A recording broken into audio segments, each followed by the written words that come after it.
Dia gini, tidak semua yang suami suruh wajib kita buat. Dan suami pula kena ingat, jangan suruh semua benda binimu. Faham tak ke? Kita berkahwin dengan perempuan, mu suruh semua benda ke dia? Habis benda tok nenek suruh dia buat. Tak betul mu ni. Faham tak? Atau orang nak uji murah. Faham nak suruh buat semua benda. Nak?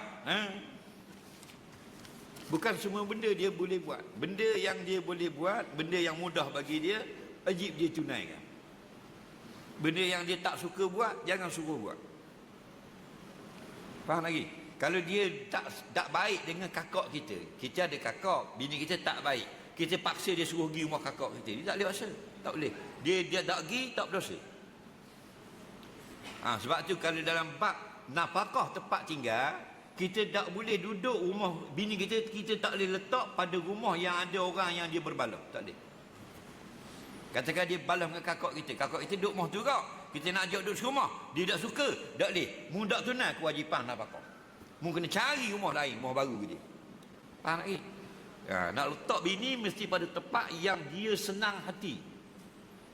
Bukan rumah tu mahal juta-juta, tidak ada benda yang menakutkan dia, tak ada benda yang balah dengan dia, tak ada orang yang sakitkan hati dia, kena letak gitu. Tu nafkah tempat tinggal. Makan minum kita faham dah, pakaian faham dah, tempat tinggal. Lagu mana tempat tinggal? Begitu. Tak ada benda yang boleh menyakitkan hati dia. Faham? Sebab tu kita tak boleh paksa. Kita nak paksa bini kita pergi rumah keluarga kita, tak boleh. Kita tak mau pergi lah, minggu depan mula kita pergi. Tak usah paksa. Faham tak? Itu cara dia. Dan buat kerah kita.